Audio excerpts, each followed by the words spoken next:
5.4. Algunas consecuencias ambientales del sistema agroalimentario actual. De manera esquemática podemos agrupar los problemas ecológicos más importantes directamente asociados a las prácticas vigentes de producción de alimentos en tres grandes apartados: los asociados a las prácticas agrícolas, las ganaderas y la pesca extractiva y acuícola.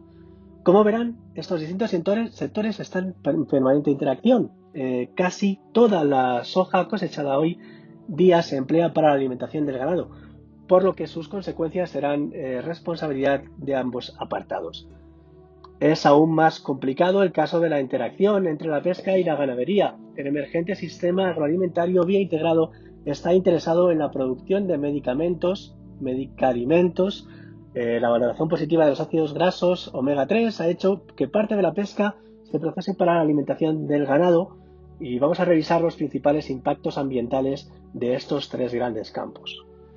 5.4.1. Agricultura. Reducción en la diversidad genética. Las poblaciones naturales presentan una alta diversidad genética frente a la muy reducida de las cultivadas, en las que se han seleccionado un número limitado de rasgos considerados deseables, como la productividad, la posibilidad de recolección maquinizada, resistencia a ciertas plagas, etc. Esta reducción de variedad genética incrementa la posibilidad de que las plantas y animales domesticados sucumban a amenazas imprevistas: gérmenes, insectos, sequías, rayos UV, ultravioleta, etc. Las plantas evolucionan muy rápidamente y las poblaciones genéticamente uniformes típicas del monocultivo intensivo se muestran muy vulnerables, como sucedió con el plátano del cultivar, que según nuestro glosario,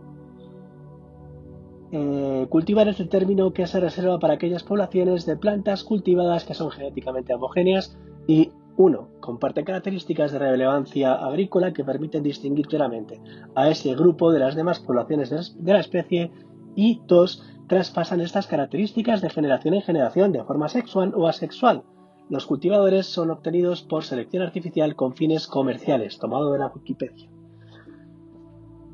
Decíamos que las plagas evolucionan muy rápidamente y las poblaciones genéticamente uniformes típicas del monocultivo intensivo se muestran muy vulnerables, como sucedió con el plátano de cultivar Grossmichael en los años 50, que desapareció prácticamente por la extensión de la enfermedad de Panamá. Erosión del suelo. La pérdida de la cubierta se origina por el ganado y el efecto del viento y el agua. Las tasas de erosión del suelo agrícola van de 18 a 100 toneladas por hectárea y año.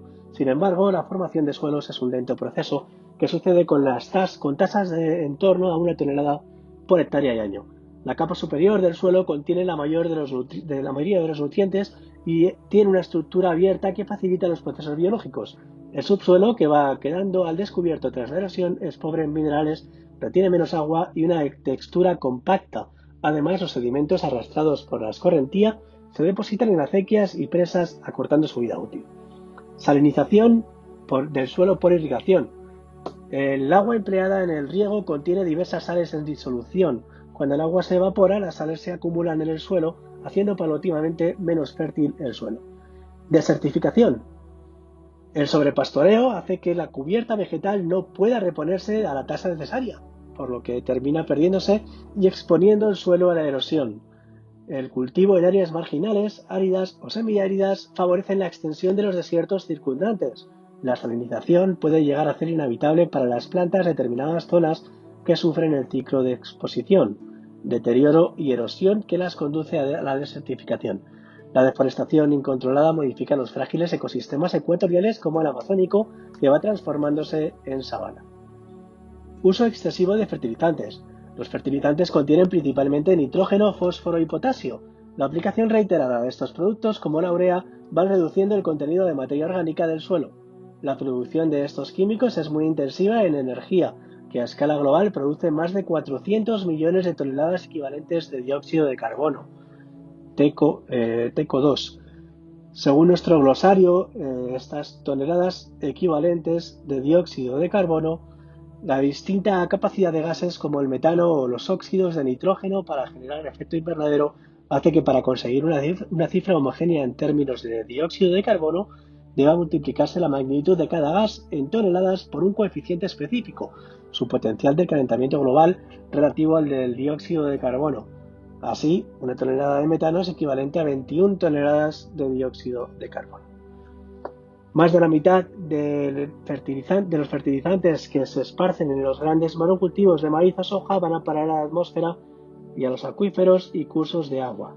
La agricultura permite por esta razón unas 2.100 millones de toneladas equivalentes de dióxido de carbono anuales de óxido nitroso, un gas cuyo efecto invernadero es 296 veces superior al del dióxido de carbono.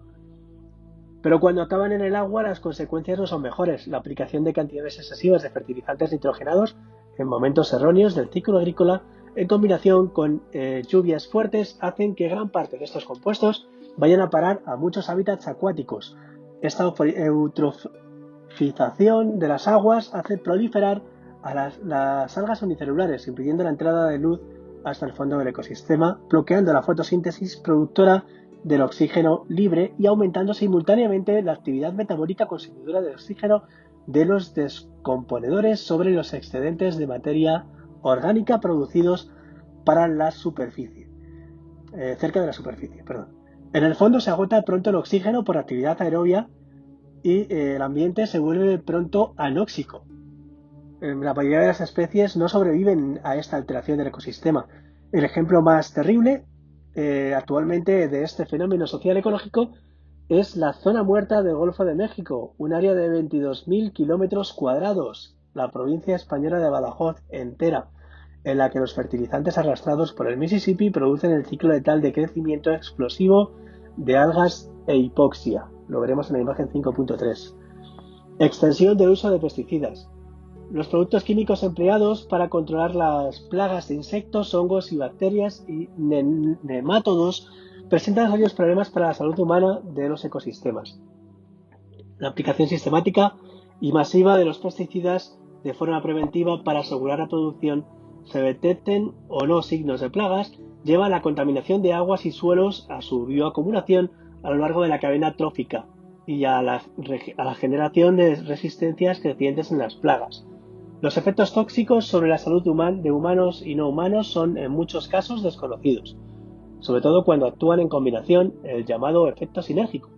Por ejemplo, la atracina, el herbicida más utilizado del mundo, ha mostrado ser un disruptor endocrino a dosis de 0,1 partes por 10.000 millones, produciendo feminización y castración química de anfibios y peces.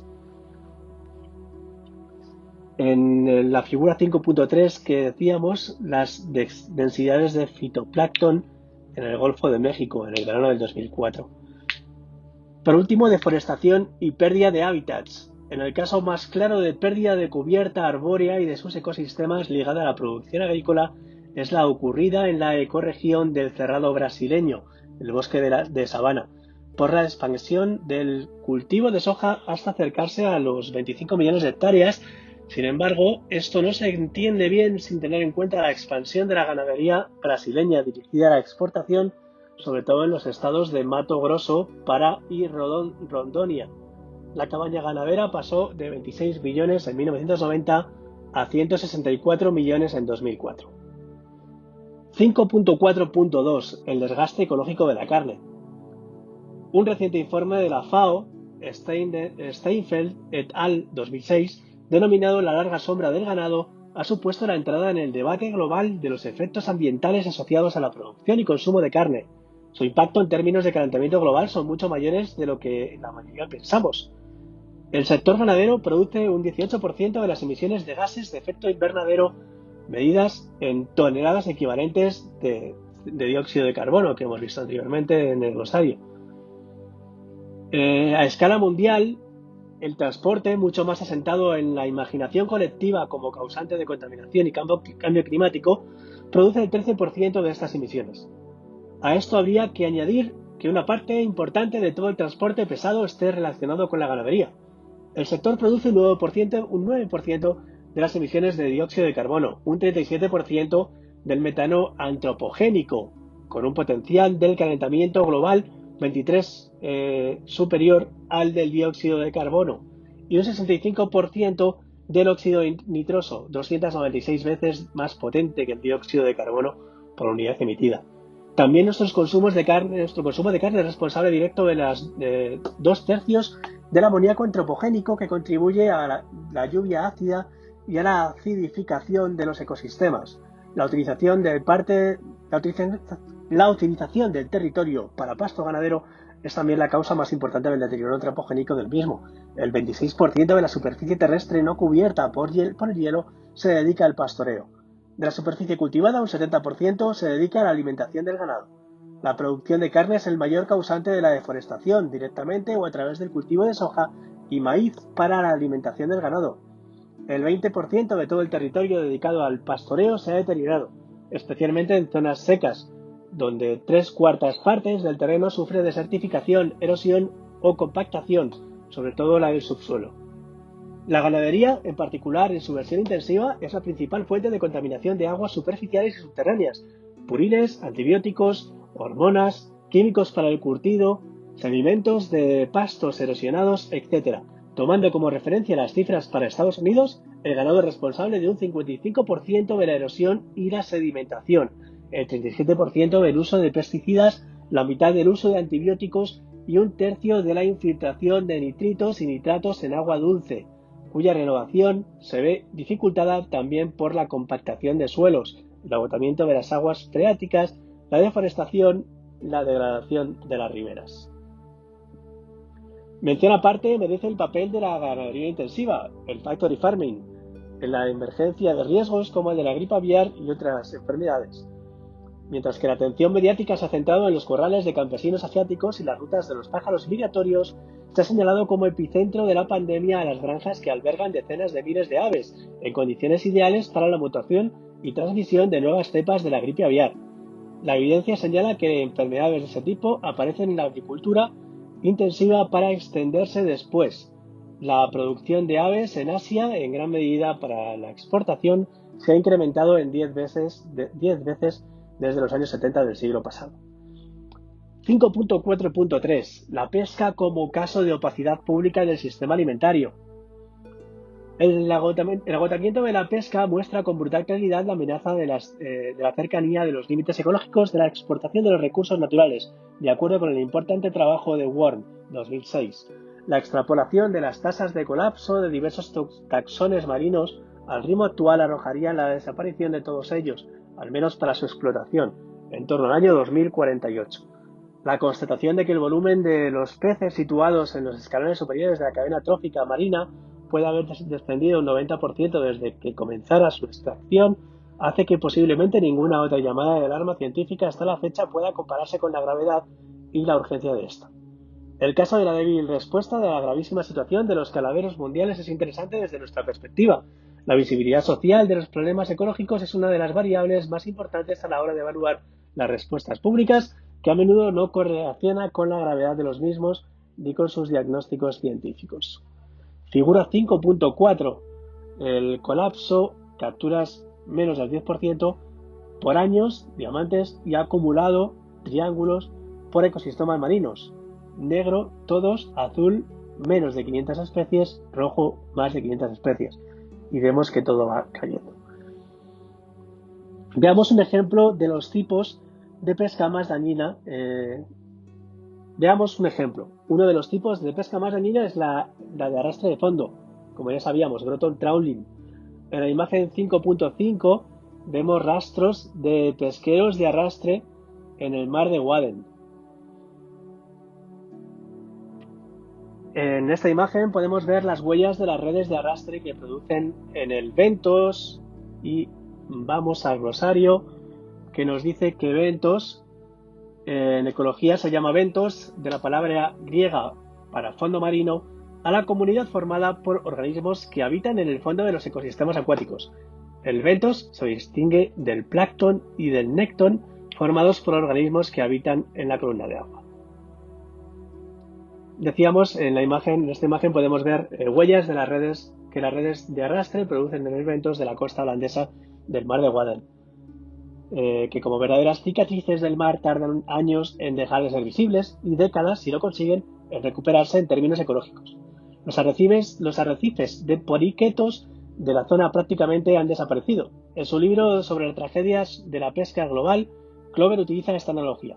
Imaginen lo que diría la gente si una banda de cazadores extendiera una red de 1,5 km de largo entre dos inmensos todoterrenos y la arrastraran por las llanuras de África. Este artilugio fantástico, como de una película de Mad Max, lo rebañaría todo a su paso. Predadores como los leones y los guepardos, pesados herbívoros amenazados como los rinocerontes y los elefantes, rebaños de impalas y wildebeest, familias de facóceros, perros salvajes. Las hembras preñadas serían barridas y arrastradas y solo las crías más pequeñas podrían salvarse escabulléndose entre la trama. Clover 2004. Clover continúa describiendo cómo la red iría precedida de una barra de pesadas ruedas de metal que irían aplanando y destrozando todo lo que se pusiera delante. No quedaría ni un solo árbol de la sabana. Tras esta devastación, los cazadores revisarían los animales agonizantes capturados, descartando muchos de ellos. Y sin embargo, lo que nos parecería inaceptable para el Serengeti o el Congo se practica diariamente en todos los océanos. La brutal ineficiencia de este sistema de pesca significa que en algunos casos, como el de la gamba tropical en el Atlántico Central, se desechan 13 kilogramos de lo capturado por cada kilo de gamba comercializada. ¿Por qué es tan opaco socialmente el sistema alimentario? Podemos hablar de una triple invisibilidad del sistema agroalimentario en relación con el consumidor. La primera barrera para que el ciudadano desarrolle su competencia con respecto a lo que come es la complejidad misma de las cadenas de suministro alimentario. La forma en que las grandes empresas hacen más calculables, eficientes, predecibles y controlables los flujos de materias primas transformadas y distribuidas presenta la paradoja, señala en otros capítulos este volumen, de un sistema cada vez más fiable, de una ciudadanía cada vez más desconfiada, y parece razonable, sin embargo, que la desconfianza sea una reacción esperable ante la opacidad de los procesos comerciales e industriales que están detrás de la comida que adquirimos en una gran superficie cualquiera. Somos solo confusamente conscientes de que el alimento consumido puede haber recorrido cientos o miles de kilómetros, haber sido desagregado en distintos componentes, muchos irreconocibles, para luego volver a ser recombinados de maneras difícilmente imaginables, como sorprendentemente la leche. Esta invisibilidad es, desde luego, deliberada y sobre ella se proyecta una segunda capa de invisibilidad en el sistema alimentario, su idealización en términos de una agricultura y una artesanía prácticamente perdidas. Un recurso típico utilizado por los anunciantes para esconder la naturaleza real del proceso de producción es el de presentar imágenes idealizadas y estereotipadas de un pasado rural imaginado o de una etnicidad romántica. Este imaginario tiene la intención de introducir un sedimento de confianza, conexión y autenticidad y llevarnos a creer que esta comida fue producida por las cuidadosas manos de personas y no los procesos industrializados de una agricultura altamente capitalizada y sus plantas de procesamiento de alimentos. Jaffe y Gerner, 2006, 154. Por último, la naturaleza misma de la comida está atravesada de tensiones. ¿Qué comemos en esa tostada? Pan o hidratos de carbono o fibra lipoactiva. La definición sociocultural de alimentos tiene consecuencias billonarias cuando se traduce a cambiantes cuotas de mercado. El marco privilegiado en la actualidad por la comunicación pública de las grandes empresas del sector es el de suplantar los saberes tradicionales sobre la comida por los saberes expertos del laboratorio, y un marco que por otra parte lleva en realidad muchas décadas operando en países como Estados Unidos, como resume el historiador social Harvey Levestein. El modelo alimentario dominado cognitivamente por la asociación de expertos, autoridades e industria tiene los siguientes rasgos: que el gusto y el sabor no son una guía cierta acerca de lo que debería comerse, que uno no debería simplemente comer lo que le gusta, que los componentes importantes de la comida no pueden ser vistos o saboreados, sino que solo pueden ser detectados en laboratorios científicos, y que la ciencia experimental ha generado reglas de nutrición que impedirán la enfermedad e impulsarán la longevidad. Poland 2006, bit 300. Frente a esta triple opacidad, se ha desarrollado en los últimos años, especialmente en Estados Unidos, el llamado periodismo de la cadena alimentaria, con figuras como Michael Pollan, Eric Schlosser, autor de Fast Food Nation, que persigue como detectives de lo que comemos, dice Pollan, el rastro de ese sistema agroalimentario cuya estructura y consecuencias hemos revisado muy rápidamente en este tema.